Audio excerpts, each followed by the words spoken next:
All right, Cool. so you're gonna give me screen share, or how does this work? Yeah, I'll set you up. Just say thanks again for everybody coming in to join the webinar, the knowledge drop today. We got it on cryptocurrency and the money revolution, as Ash puts it.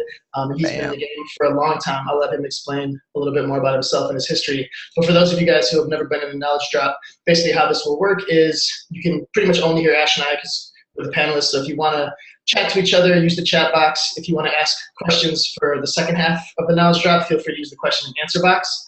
And basically, we'll use the first half to have Ash go through his presentation, and then hopefully we'll have enough time for some questions and answers because I'm sure there will be a ton of those. So yeah, use the chat box to have the chat. This whole thing is also getting recorded, so it'll be in our Knowledge Drop archive at the end of this all. So thank you guys again for being here, and yeah, I'll give it over to you, Ash. Take it away, man. All right, yeah, thanks everyone for coming. This is going to be a good one.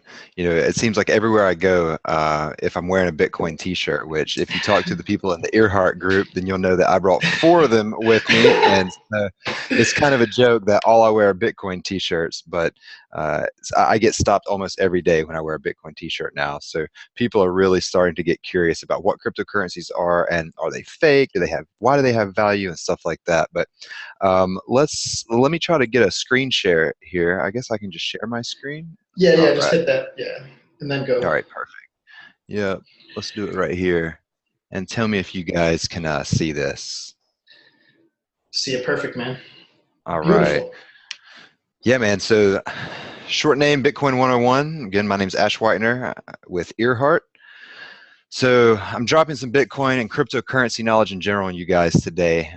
3 things you're going to take away is just what is Bitcoin? Why aren't funny cat pictures used as money?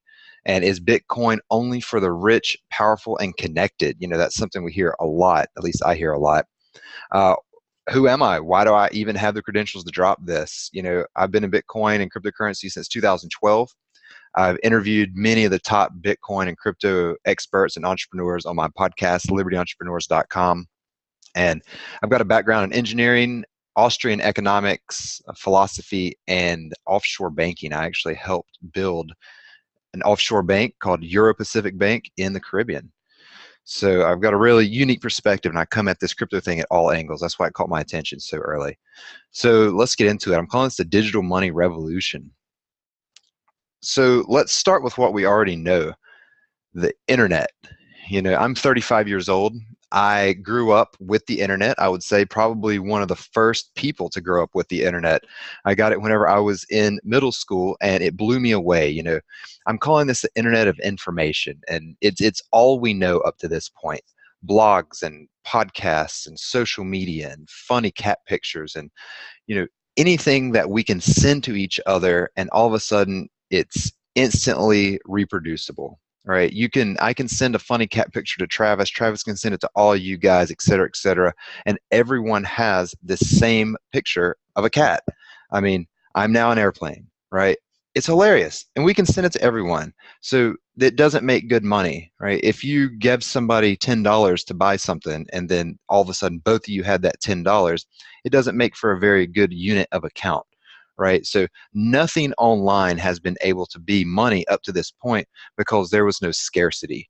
Everything could be reproduced as many times as possible. So where are we now, right? If everything could be reproduced infinitely, we're currently at we're currently at the internet of value. And before I get into this slide, I'm going to go back, and I hope this little video works. It's only about 2 minutes long, but I thought this is from the movie Banking on Bitcoin, and they did such a good job at explaining this that I just wanted to play it. So, Travis, let me know if this plays, okay? Will do. And this is on, yeah. This is on YouTube. Yeah, it's and it's on Netflix right now too, for those of you who got Netflix. Yeah, it is. Great. I have to turn the volume up on your computer. Yeah, it's working. Yeah, it's on Netflix right now, guys.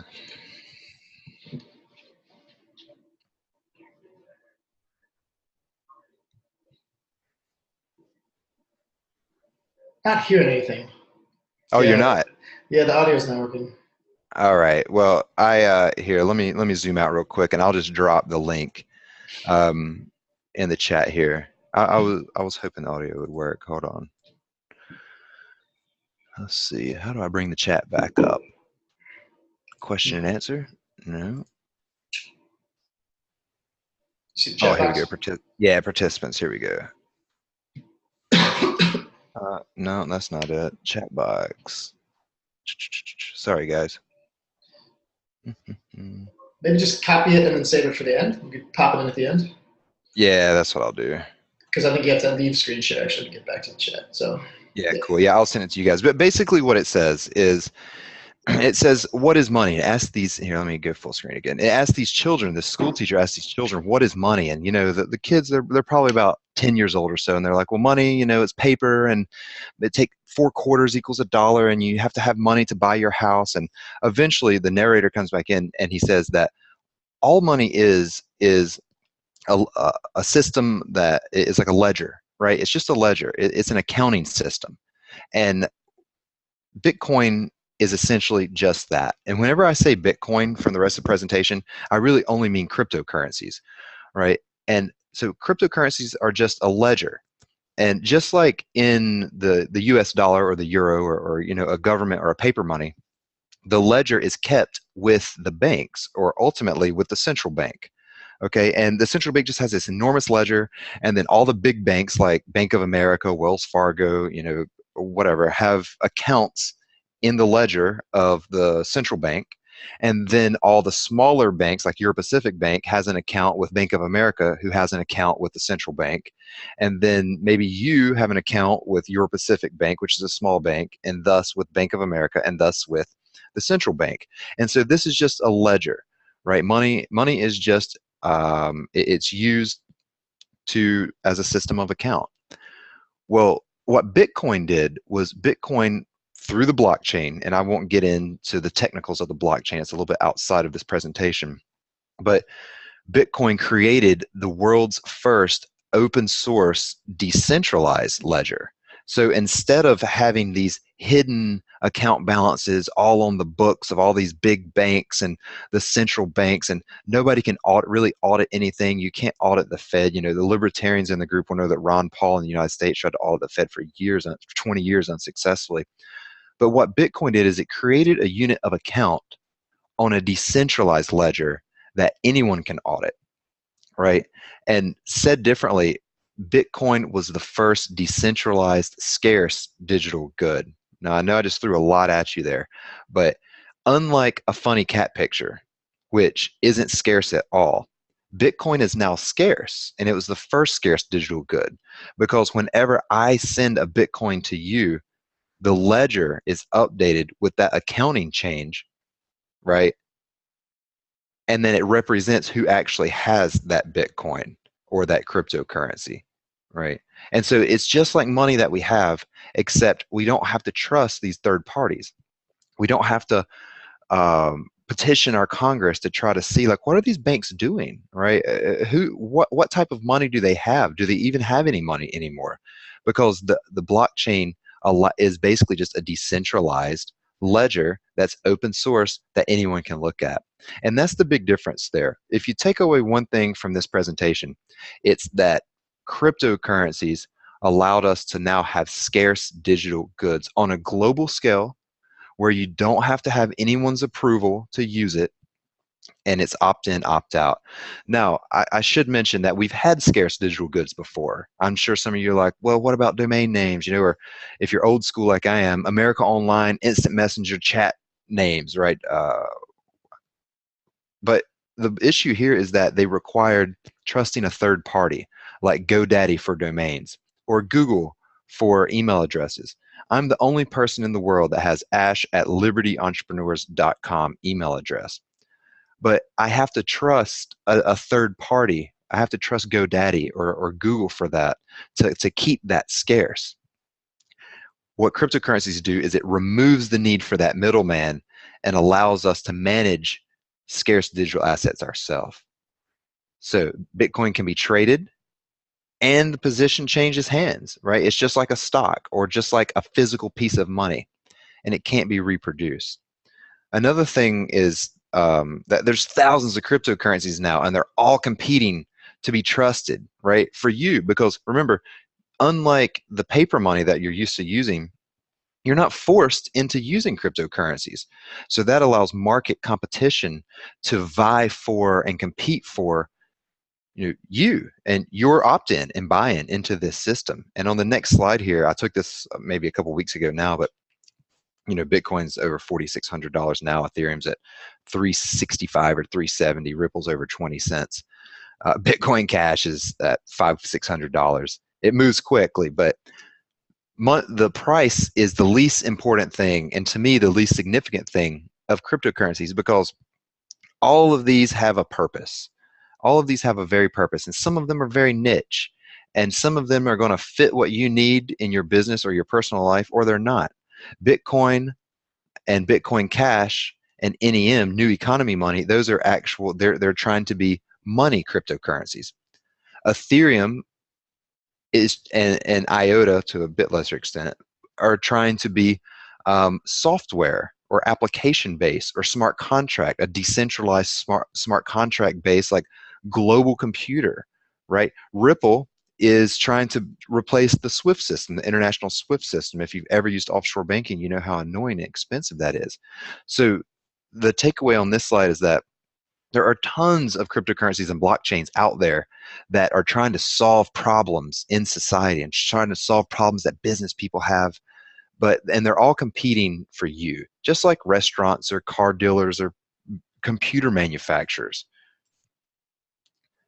A couple examples, like we've said, is that there's money cryptocurrencies, cryptocurrencies specifically made for money. A couple examples are Bitcoin, one of my personal favorites, Dash, Zcash, and Monero. They're privacy-oriented coins, whereas Bitcoin is a very, very transparent coin. The media tried to spin Bitcoin as anonymous. It's actually the exact opposite of anonymous, because since it's a decentralized ledger and every Bitcoin transaction is marked in that ledger, every single Bitcoin transaction that has ever happened in the history of Bitcoins back since 2009, everyone can be traced back into this enormous giant ledger.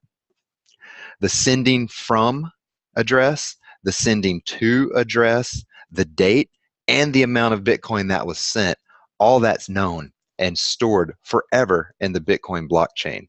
Now, that doesn't necessarily mean that we know who, like a real person, is behind the sending address or the receiving address, but nonetheless, it's in there, right? It's in the Bitcoin blockchain, in the ledger forever, and anyone can go and see that. Zcash and Monero, on the other hand, it obfuscates the sending and the receive addresses, so you don't know who that is, right? It's just something that an entrepreneur thinks or an engineer thinks that they can create that's going to become in demand. We also have decentralized applications, basically like a global computer. Ethereum is the first one back in 2014. Now, it runs on a programming language called Solidity. Neo, this is the Chinese version of Ethereum, right? And then Stratus is another blockchain for a decentralized global computer, but instead of being on some slightly obscure programming language like Solidity, it runs on C# because they're like, oh, more people, we can draw more people to our blockchain because we're programmed in C# and there's a million people that already know C#. So just know that there's tons of little niche purposes like file storage, identity verification, prediction markets, blockchain-based smart contracts, online gambling, social media platforms. Everything is starting to find a way to use this type of blockchain or this communication device of a decentralized ledger. All right, let's get into some stuff you can actually use right now, okay? What is a Bitcoin wallet? So a Bitcoin wallet is how you store, send, and receive Bitcoins, as well as all other crypto tokens. You can send using two ways. One, if you see right here, I'm not sure if you can see my mouse, but this is called your public address. It's basically your account number. That's it. It's long, it's difficult, it's secure, but it's also represented in a QR code. So if anyone wants to send me any Bitcoin, you can either literally type in this or just bring up your Bitcoin wallet and tell it to scan a QR code, and it will inherit this, right? They're the exact same. And this is my live site. I took this off my libertyentrepreneurs.com site. So send me all your Bitcoin. Some of my favorite wallets, and I highly recommend you download these wallets. especially if you're just getting started, is Jax.io. Really awesome wallet, desktop, Chrome plugin, mobile, as well as Exodus.io. It's a desktop-only wallet for Mac, PC, Mac, PC, and Linux. But I've interviewed the creators of both of those wallets, and I use them on a daily basis.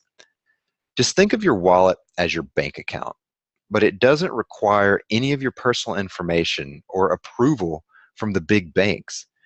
Finally, people are like really distrust the big banks since the crash 2008 or 9 or whatever, and they don't like their money getting locked up, or they don't like the banks having shenanigans with their money, lending it out, and they don't know how much the banks have. Or are they going to need another bailout? And oh, in the offshore space, you have to send us a contract and an ID of your passport of your clients before we're willing to book or send your money, and you're at our discretion. Well, Bitcoin removes and cryptocurrencies remove that middleman. And so you are your own bank. You don't know if this has 0 Bitcoins on it. It could have $10 million worth of Bitcoin on it. And I can just slide it in my bag and nobody will ever know, right? Um, so here's a QR code, and I'll give you a link to download this presentation afterwards. But if you scan this QR code, then it'll take you to the Jax.io website, where you can just one click and download the Jax.io wallet. It supports multiple cryptocurrencies that we've already gone over: Bitcoin, Dash, Ethereum, Dogecoin, a whole bunch of them. They keep adding more and more cryptocurrencies that are supported within a single wallet for ease, for convenience.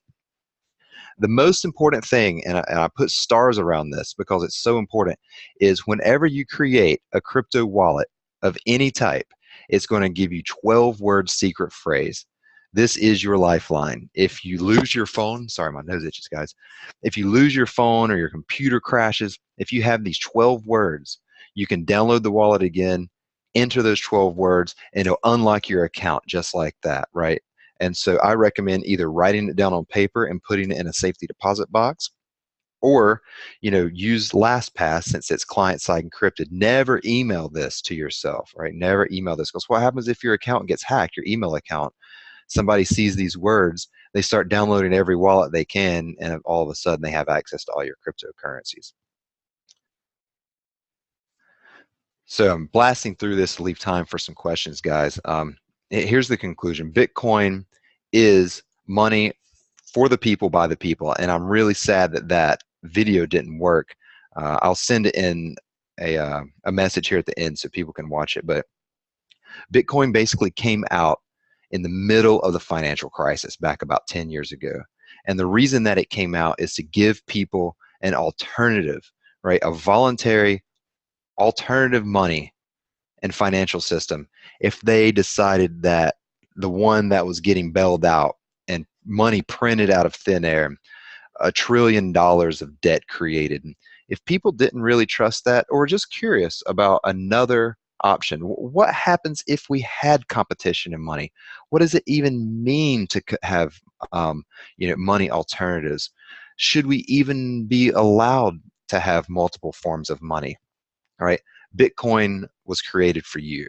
It's opt-in, it's opt-out, it's 100% voluntary, it's completely open source. If you're a programmer, and I know several people in this group are, you can audit 100% of the code. There's no central authority to tell you that you have to keep out, or you have to prove something to them through anti-money laundering or compliance or KYC. It's also backed by math. Since it's 100% open source and it's a digital programmable currency, it's backed by math instead of politicians. I know who I trust more. And it's a global currency. I'm here in Chiang Mai, Thailand. I just sold $1,000 of Ripple today for Thai baht, right? I wouldn't be able to, it would be much harder for me to find someone for Croatian kuna, for instance. I mean, who's going to take that around here? Yeah, they'll probably do it at the currency exchange, but they could take a spread of 10%. Who knows? I'm getting exactly $1,000 for exactly $1,000 worth of Ripple today. It's digital money designed for the digital world. To give you guys an idea, the current international banking system runs on the SWIFT systems. The SWIFT is just a protocol. It's just a network of sending money around the world. Not too different than Bitcoin. It's just a protocol. It's a network for sending money around the world. Bitcoin was made for the digital world. The SWIFT system was made for fax machines. And if you look at what a SWIFT receipt looks like, it literally looks like a fax. It's like 25 lines long, all jumbled together, and it was made for fax machines. We now send them like emails, but that shows you how far behind it is. Bitcoin, for the first time, gives us the separation of money and state. And if there's any precious metals people in here, okay, look, I used to be a gold bug. I come from a precious metals background. Yes, we had separation of money and state with gold and silver, but now we have it in the digital sense. So just like we want the separation of church and state, or religion, or like the First Amendment, we want free communication, free speech. Now we have freedom of money. And last but definitely not least, and whenever I travel to poorer countries, I lived in Panama for years. I'm here in Southeast Asia now. I've toured around Latin America. Bitcoin and cryptocurrencies gives us a predictable inflation rate, right? The more money that they print, the governments and the central banks, the less valuable the money that you have in your pocket. It just makes sense, right? It's just supply demand. If we print up a whole bunch of new money, introduce it into the system, what should we expect to happen to the money that's currently in the system? Well, it's going to go down in price. And so with Bitcoin, we know exactly how much new money is going to be entered and added to the system. And over time, less and less and less, and eventually almost none is going to be added. So it helps you save your value, your purchasing power. This is why Bitcoin is best for poorer people, or impoverished people, people that don't really have much of a chance, because it gives them an opportunity. Say you're in Venezuela, or maybe you're in Argentina, and you've seen 1,000% year-over-year inflation, and where all the money in the bank account, all the money you made your entire life, is now reduced to, it can buy a loaf of bread because of all the money printing that's happened. You can't print more Bitcoins because it's backed by math instead of backed by political favors. So homework, and I'm not trying to pat myself on the back or whatever, but somebody interviewed me on the Money Tree Investing podcast, and I think it was probably it's about, I think it's 40 minutes or so. It is the best Bitcoin 101 presentation that I've ever done, and honestly, one of the best ones that I've heard. So if you wanna keep looking at into Bitcoin, get some better introduction, longer format than this. The interviewer's pretty good. I do a good job as well. And we just go over, the moral aspects of Bitcoin, the economic aspects of Bitcoin, the freedom aspects of Bitcoin, and even some of the investment possibilities of Bitcoin. You can scan that, and it'll take you right to the YouTube. Oops. Oh, it's a link. There we go. Let's see. Next. All right, that's it, guys and girls. So this is contact me. There's my Facebook. I'm the host of the Liberty Entrepreneurs podcast. Here's my email, ash@libertyentrepreneurs.com, the podcast, LinkedIn, and Twitter. And yeah, thank you so much. You can scan that QR code. I'm all about the QR codes. You can scan that QR code and download a copy of the presentation. And I'm sure the YouTube will play it for you. Awesome, man. Thanks, Ash. Yeah, you're welcome. Cool. So yeah, we've got a whole bunch of people in here. I'm hoping some of you guys have questions. We only have a few minutes left. But yeah, maybe, Ash is generous with his time and has all this knowledge. So if you want to continue the conversation with him, I'm sure he'll figure out a way. We had one question in the middle of your presentation that came in that said, if hackers can get into government websites, the Kremlin, the FBI, etc., why can they not get into Bitcoin/blockchain? Like, how is that different? Yeah, if you want to just jump off screen share real quick, Ash, and just go back to us chat. Yeah, cool. All right. Yeah, so that's a good question. So the Bitcoin network, the Bitcoin blockchain has never been hacked. And the reason, and I'll make it super quick, is that it's hashing power, right? And so the Bitcoin blockchain, to give you an idea, is more powerful than every computer that Google has in the world times 500.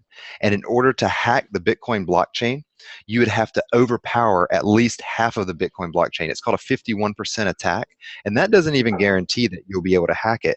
But if you have, if you have as many computers as Google does times about 251, then you may have a chance to hack Bitcoin. Now, what has been hacked is people's wallets, right? Maybe you emailed your 12 words to yourself thinking that you were safely backing it up, and then your email gets hacked, and then somebody logs in. Or exchanges get hacked like Mt. Gox or Bitfinex last summer, where they don't have great security in holding their private keys or like the keys to your account.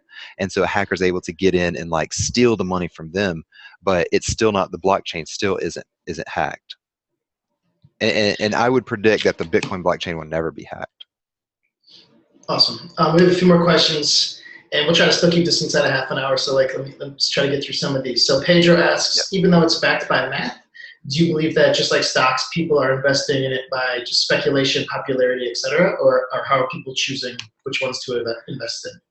Yeah, so there's a lot of money coming into this space. I mean, to give you guys an idea, only about 4 weeks ago, the whole market crashed a bit, and there was only $89 billion. Every cryptocurrency that we know is only worth $89 billion as a total market cap. Now that's rallied back to like $160 billion. So there's a ton of speculation going on. I would say the majority of the price of a lot of these cryptocurrencies is speculation, even up to 90%, even Bitcoin itself, right? And so it's a great speculation market if that's something, if you're like trading strategy or handle it, sprinkle a little bit of your portfolio in, and yeah, there's a lot of big gains to be made, but anything that goes up in a straight line can come right back down. And I've sat through bubbles since Bitcoin was at like $5 up to $35 and crashed back down. So awesome. G's asking, I've heard a lot about cryptocurrencies popping up. How do I go about determining which ones to invest in? So I guess especially with these the newer ones. Yeah, that's a really good question, and I never recommend like people invest any sort of real money into cryptocurrencies without education first. I would say just start reading blogs about cryptocurrencies and just go to coinmarketcap.com and see what the top 10 coins are, and try to figure out, just like when you would invest in a business, like what are these coins and what's the purpose of these coins, and do I think that this has any value in it? And if so, you can open up a wallet and start buying some. Awesome. What else we got here? We had a question come in that said, could you give an example of an application of Ethereum? Like, how is it used in the real world? Yeah, so one of the best applications right now is called Prism, and basically it's a investment portfolio manager, where let's say you want to create a cryptocurrency portfolio of 30% Factum, 30% Ethereum, 30% Doge, and 10% Bitcoin. Well, you can send Ethereum into this smart contract on the Ethereum network, and it'll basically break up that Ethereum and purchase just automatically through the smart contract, give you price exposure to all of those other cryptocurrencies, so you don't have to go to an exchange or hold it all in a wallet. And so, yeah, it's super convenient. And remember, this is very young tech, so we're going to see more and more applications come onto Ethereum. One more that I'll add, and I know we're running out of time here, Travis, but another application on Ethereum that's just about to come out is called Augur, Augur. It's one of my personal favorites. I purchased it in the crowd sale. It's a decentralized prediction market. So you can say, will Trump win the presidency? You send in your Ethereum and you're like, hey, yes, he will, or no, he won't. And if you're right, you get paid out. So it's basically helping us predict the future. That's very cool. Yeah, the opportunities and the options for where this is going to go in the future is just so interesting. We'll do one last question, and then we got to go. And you guys can find Ashe's contact information. Are you cool if people contact you after this knowledge? Yeah, for sure. Over Ashe? Yeah. Yeah, absolutely. So last question, we'll do real quick. Oh, what were you going to say? No, I check all my emails. So if you email, you'll get a reply back from me for sure. Beautiful. So last one, a little controversial edge at the end here. David's asking, is this why you left your former employer? I just heard him on a podcast railing against Bitcoin. His counter argument was a gold-backed MasterCard. Is that why? Yeah, that actually was, David. I was the first private banker that Peter Schiff hired at Euro Pacific Bank back in 2012. and I was responsible for building a lot of the bank. I was one of the first people to sell the gold-backed MasterCard debit card in the world. We had one of the first ones, and I left in March of this year as their head of business development because I couldn't stand the hate anymore, and I decided that it was time for me to move on. All right, I think it's got to be time for us to move on to. We have like a few more interesting questions coming in, so I would encourage all you guys. Like Pedro asked, can you give a brief explanation on mining? That's like kind of where my knowledge is. Like I just sort of understand mining, but so I would love to hear more too. Yeah. Let me do it in 30 seconds here, Travis, because that's a really good one. Yeah. All right. Yeah. So Bitcoin blockchain. All right. Just think about it is a chain, and then blocks are mined. Just assume that blocks are mined, and they get added to the chain, and the chain just continues to grow. All right. Every block comes in, every new block comes in, and it's sealed up. It's sealed up tight. Right. What mining is computers around the world that are trying to unlock this block. Right. But what does unlock this block mean? This block is protected by a ridiculously difficult algorithm, right, or math equation. And so mining farms and mining computers, and you used to be able to mine with your laptop, but it takes big server farms now to mine because this equation is so difficult that computers are constantly like trying to send the right answer to this block. Just boom, boom. Okay, this is the right answer. This is the right answer. This is the right answer. And they're wrong. They're wrong. They're wrong. Eventually, somebody's computer crunches that algorithm correctly and comes to the correct answer. And then it sends the correct answer to the Bitcoin blockchain to apply it to that new block. The block's like, congratulations, that is the correct answer. And it goes, boop, and it opens right up. And there's Bitcoins inside it, right? And so whoever sends the right answer grabs the Bitcoins out. It used to be 50 Bitcoins and then 25 Bitcoins. And now there's only 12 and a half Bitcoins. And in 2 or 3 years, that'll have half again, right? And so they get the Bitcoins out of the block as their reward. It's literally called the block reward. And then all the miners can then, once that new block is open, they can fill it up with all the transactional data. I want to send a Bitcoin to Travis. Okay, let's just put that in there. They seal the block up once it's full, or not even full, just when its time's up, and zoop, add it to the blockchain, right? And now all those transaction history gets added to the blockchain, and then the next block comes. Hard-ass math problem. Everybody's bombarding it, trying to get the answer. Eventually opens up and adds it on. That's my like 45-second what mining is. It's pretty good. Have you ever won the Bitcoins inside of a sealed blockchain? No, it would take no less than $1 billion of investment to do it. I unfortunately wasn't smart enough. I was listening to too much Peter Schiff back in 2009, 10, and 11 when you could mine on your laptop, but I was too busy in the stupid gold and silver market. Awesome, man. Well, David says, ha. All right, great. Thank you so much, Ash. Thank you guys for tuning in for the Knowledge Drop today. Super interesting. I could talk about this stuff for like another hour, but we'll let you guys all go for now and contact Ash outside of this if you guys are curious or you want more resources, more information. There's so much out there, though. There's that Netflix documentary called Banking on Bitcoin, and you can just, there's tons to read on the internet. Oh yeah, let me post that link for you guys in here because I did like a shortened down version of it today. Cool. Yeah, there you go. Oh, that was a Travis. Hold on, Travis. Let me send it to everybody. Pop that in there. Yeah, here you go, guys. Yeah, awesome. So that's like a 2.5 minute shortened down version that I took from it today that really gives a solid explanation of Bitcoin. It's in the introduction too. I highly recommend it. Yeah, Pedro, thank you, man. Appreciate you coming. All right, thanks everybody, and we'll catch you 2 weeks from now, next Knowledge Drop.